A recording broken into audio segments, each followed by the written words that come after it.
My work trip to South Carolina started like any other. I checked into the hotel late in the afternoon, tired from the long drive, and ready to focus on the conference ahead. The man at the front desk was friendly, a little too friendly. He smiled a bit too much, asked too many questions about why I was in town, and even tried to flirt. I laughed it off awkwardly, got my room key, and headed upstairs, thinking little of it. The rest of my stay was uneventful. I never saw him again during the trip, and I left the hotel relieved to be heading home. But a few days later, something strange happened.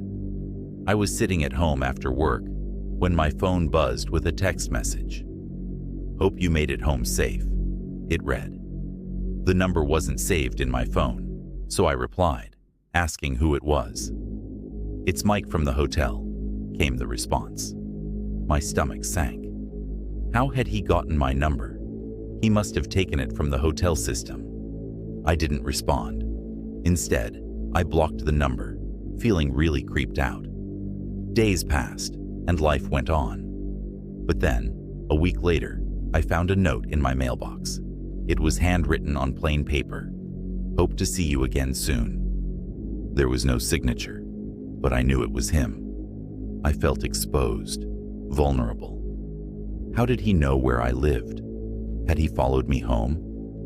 I called the police, but without direct threats or proof, there wasn't much they could do. I started double-checking my locks and keeping the curtains drawn, but I couldn't shake the feeling of being watched. Every creak in the house, every shadow outside the window, made my heart race.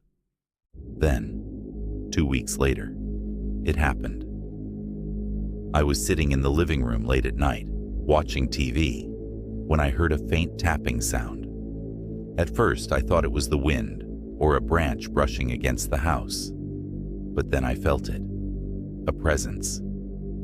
I turned slowly toward the large window on the left side of the room, and my blood turned to ice. There, pressed against the glass, was his face. Mike. His eyes locked onto mine, a sickening grin spreading across his lips. I screamed, jumping to my feet and grabbing my phone. My hands shook as I called the police, and when I looked back, he was gone. The police arrived quickly, searching the area, but he had vanished into the night. They found footprints outside the window and confirmed he had been there, but they couldn't find him. I filed a restraining order and installed a security system the very next day. For weeks, I barely slept. I kept replaying the image of his face in the window, the way he had stared at me like I was prey. The security cameras have given me some peace of mind, but I know he's still out there, somewhere. And every time I walk into my house, I can't help but wonder if he's watching, waiting for his next move.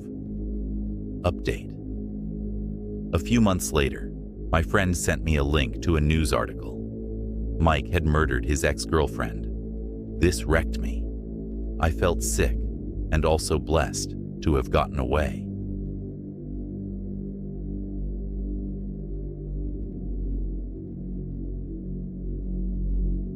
It all started on a Saturday night when my best friend, Lisa, invited me to visit her in the city. She had recently moved 2 hours away from our small hometown and had been begging me to come out for a girls' night. We ended up at a trendy bar downtown, buzzing with music and life. Lisa introduced me to a couple of guys she had met through mutual friends, James and Eric. James, the one I clicked with, was charming, polite, and had this calming presence about him. We spent most of the night talking and laughing. There was nothing about him that set off alarm bells. When the night ended, we exchanged numbers. I didn't think much of it. It was just a nice, fleeting moment. Or so I thought. A few days later, I was at my local grocery store. It was a tiny place where everyone knew everyone.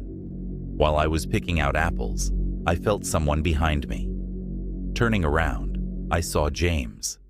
At first, I was surprised and a little pleased. "James?" I asked, half laughing. "What are you doing here?" He smiled, but it didn't quite reach his eyes. "I was just passing through and thought I'd stop in." His tone was casual, but something about it felt off. It seemed odd, but I shrugged it off. He helped me carry my bags to my car, and we said goodbye. As I drove home, a knot formed in my stomach. How did he know where I lived? My town wasn't on the way to anywhere. It was the kind of place you had to go out of your way to find. Over the next week, strange things kept happening. I'd hear knocks at my door late at night, but no one would be there when I checked. My dog, Roxy, would growl at nothing, staring at the front window as if he saw someone outside. One night, I found footprints in the dirt below my living room window. The prints were deep, as if someone had been standing there for a long time. I tried to convince myself it was nothing, just my imagination running wild. Then one evening, while scrolling through my phone, I decided to check the footage from the indoor security camera I had installed in my living room. I don't know. I just had this bad feeling and urge to check. I had bought it a few months ago as a precaution, but never really needed it. The footage made my blood run cold. There he was, James. He was standing in my living room. The timestamp showed it was from the night before while I was sleeping. My heart pounded as I watched him move around, his head turning as if listening for something. He walked with unsettling confidence, as though he belonged there. Then, he disappeared from the frame. Panic set in as I realized the camera didn't cover the hallway leading to my bedroom. I grabbed my phone and called the police, my hands trembling so badly I could barely hit the buttons. The operator's calm voice was the only thing keeping me from falling apart as I described what I had just seen. When the police arrived, they searched my house and the surrounding area, but found no sign of James.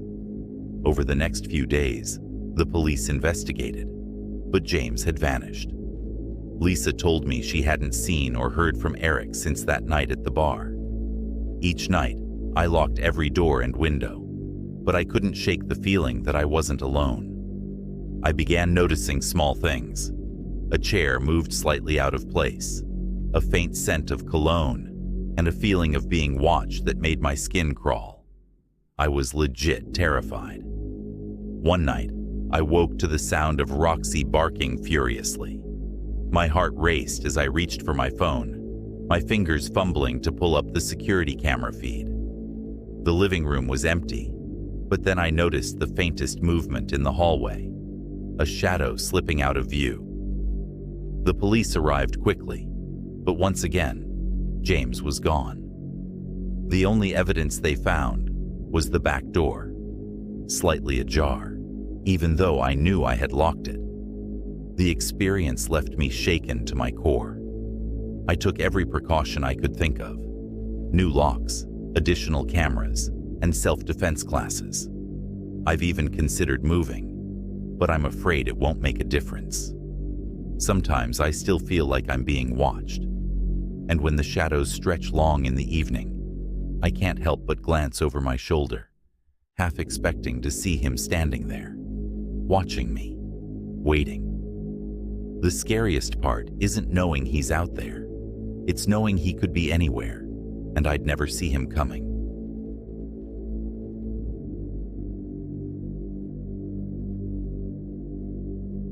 It all started in high school. I was a sophomore when she first started paying attention to me. Her name was Rachel. At first, it seemed harmless. She'd compliment my outfits, sit near me in class, and always find a way to join my group during projects. People would joke that she had a crush on me, but there was something in the way she watched me that felt off. Her gaze lingered too long, her questions about my life too probing. Then the rumors started. Friends told me Rachel was obsessed with me. She'd talk about me constantly, even mimicking the way I dressed or styled my hair. Once, A friend showed me a picture they took of Rachel's notebook. The margins were filled with my name written over and over again, along with drawings that looked eerily like me. It felt like a scary movie. When I finally confronted her, she just smiled and said, "I just think you're amazing. Don't you like having someone who cares about you?" I didn't know how to respond, but I started keeping my distance. It didn't matter. Wherever I went, Rachel was there. At lunch, in the hallways, even outside of school. She'd show up at the coffee shop I liked, or bump into me at the mall. I told myself it was a coincidence, but deep down, I knew it wasn't. When my family moved to another town during my junior year, I thought it was over. For a while, it was. I started to relax, make new friends, and even enjoy school again. But then, on my first day at my part-time job at the local diner, she walked in. Rachel. She acted surprised to see me, but her eyes betrayed her. "I heard you moved here," she said casually, as if she hadn't gone out of her way to find me. From that day on, it was like she'd never left. She'd sit in my section at the diner for hours, watching me as I worked. I'd see her car parked down the street from my house. Once, I even caught her following me home. When I told my parents, they brushed it off as teenage drama, but I knew it was more than that. After graduation, I thought I'd finally escape her. I moved to a different city for college, but Rachel found me again. She'd show up on campus, always with some excuse about visiting friends. I changed my phone number, blocked her on social media, but she always found a way to reach me. The worst part was, no one took it seriously. Years passed, and I built a life for myself. I got married, had a daughter, and found a job I loved. Rachel became a distant, unsettling memory until the day the school called. "A woman tried to pick up your daughter today," the principal said. My heart sank. They described her perfectly. Rachel. I raced to the school, my mind spinning. How had she found me again? The police were called, and a restraining order was issued, but it didn't feel like enough. Rachel had been a shadow in my life for so long, always lurking, always waiting. That night, as I tucked my daughter into bed, I couldn't shake the feeling that Rachel was still out there, watching, waiting for her next move. The thought chilled me to my core. How do you protect yourself from someone who refuses to let go? Someone who believes they own a piece of you? I don't know if I'll ever have an answer. All I can do is keep looking over my shoulder, hoping one day she'll finally disappear.